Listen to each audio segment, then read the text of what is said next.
아직은 선수들이 예전 신태용식 전술에 익숙할 것이다. 패트릭 클루이베르트 감독의 첫 승리에도 인도네시아 축구 전문가가 신태용식 축구 전술을 요청해 눈길을 끌고 있습니다. 인니는 또 추가로 11명의 귀화 정책을 추진하고 있는데요. 이런 인니를 상대할 중국에 대해 영국 방송의 뼈 때리는 분석 방송이 중국에 큰 충격을 주고 있습니다. 좀 더 자세히 알아보겠습니다. 인도네시아 매체 볼라넷은 자국 전문가 유수프 쿠르니아완의 인터뷰를 인용해 클루이베르트 감독이 6월 A매치에서도 신태용 전 감독의 전술을 재사용하길 바랐습니다.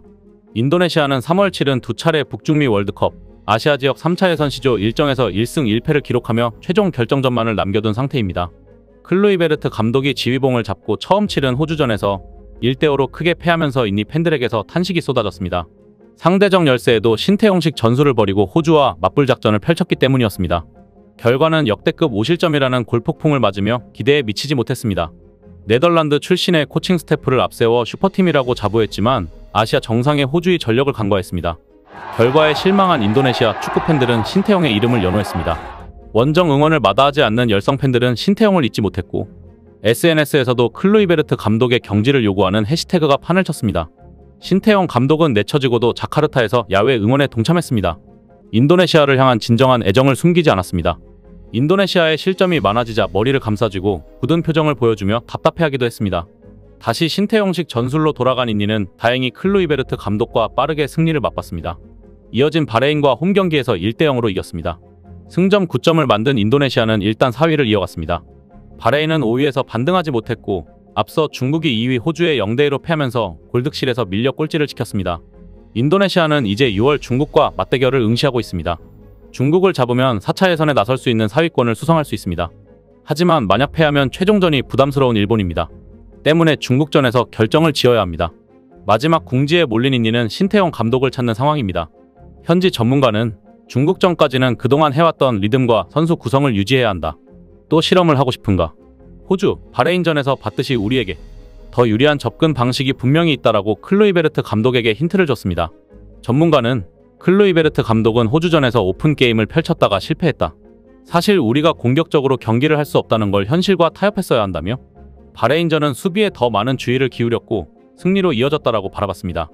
이어 현실적으로 보자. 클루이베르트 감독은 막 인도네시아에 도착했다. 대표팀 선수들은 이미 신태용 감독의 유산인 셈이다. 그래서 오래된 전력에 더 편안함을 느낀다라고 실리를 챙겼던 신태용 감독의 접근을 요청했습니다.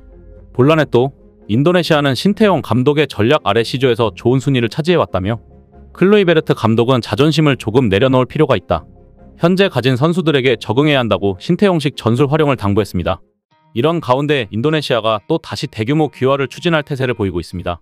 네덜란드 B팀을 넘어 거의 1.5군까지 다가갈 태세입니다. 상대국 감독들이 무슨 클럽도 아니고 A매치를 치를 때마다 새로 귀화하는 선수들이 있다며 강력 반발하고 있지만 신경 쓰지 않는 분위기입니다.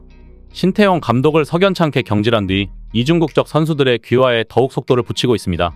인도네시아 매체 볼라 오케이조는 최근 인도네시아 국가대표팀은 아직 귀화하지 않은 유망주를 검토할 예정이다.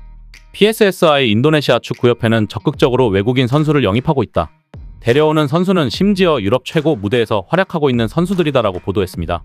이어 인도네시아 대표팀은 최근 에밀 아우데로, 딘 제임스, 조이 펠루페시, 올레 로메니 등을 대표팀에 합류시켰다며 그러나 인도네시아 축구협회는 가까운 미래에 대표팀이 세계적으로 성장하길 원한다. 이것이 목표다. 여러 나라의 숨겨진 혈통을 가진 선수를 확보하는 절차를 멈추지 않을 것이다라고 주장했습니다. 매체는 PSSI가 추가로 접근할 수 있는 선수 11명을 공개했습니다. 대부분 네덜란드 연령별 대표팀에서 활약했던 선수들입니다.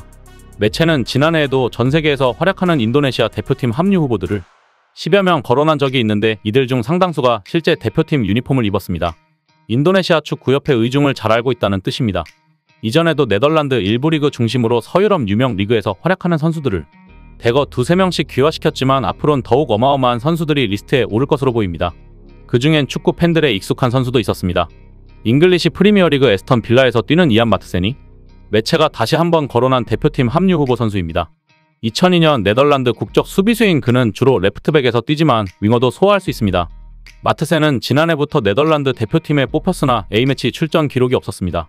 마트센은 에스턴 빌라에서 프리미어리그 22경기에 출전, 경쟁력을 보여주고 있습니다.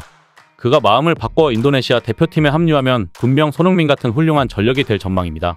마트센 웨 젠슨 실트 선덜랜드, 밀리언 마노프 스토크시티, 파스칼 스트로이크 등 잉글랜드 무대에서 한 번쯤 들어봤을 이름도 명단에 있었습니다.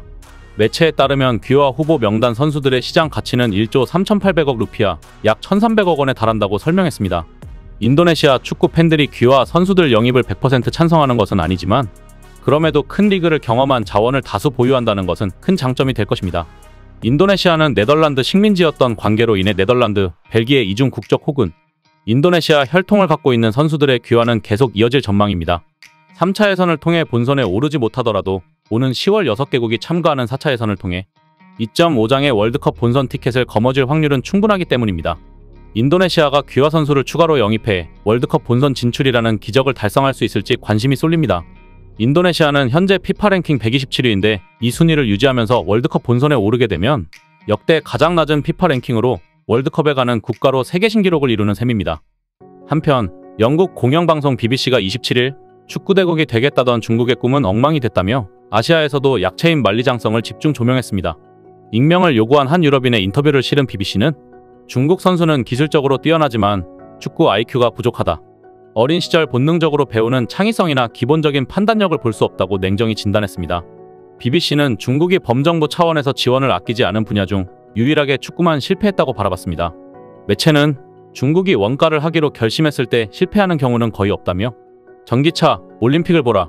우리가 생각할 수 있는 모든 분야에서 중국은 해내는 걸 보여줬다고 설명했습니다. 그러나 축구만 달랐고 중국 정부는 축구 굴기를 내세우며 대대적인 투자를 진행했습니다. 대기업 중심으로 슈퍼리그에 돈을 쏟아부었고 대표팀 측면에서도 월드컵을 우승한 명장 및 브라질 태생 귀화 선수들을 확보하는 데 열중했습니다. 그러고도 중국은 계속해서 월드컵 진출에 실패하고 있습니다. 매체는 중국 축구는 이제 국가적 망신 사례가 됐다. 이유를 파악하려고 하는 행동 자체도 국가적 집착으로 변모했다며 근본적으로 축구에 참여하지 않는 고위층에 의해 결정되는 것이 문제다. 축구는 풀뿌리에서 이끌어져야 한다. 구조는 피라미드 맨 아래에서 시작해야 하며 재능은 위에서 흘러야 한다고 지적했습니다. 매체는 돈으로 축구 구조를 만들려고 한 것도 문제로 지적했습니다. 매체는 영국은 확실한 축구 피라미드를 통해 많은 자원이 최상위를 노리고 경쟁한다며 중국은 반대로 정부 차원으로 하향식 시스템을 만들었다. 공무원 마인드로 단기적인 접근만 했다.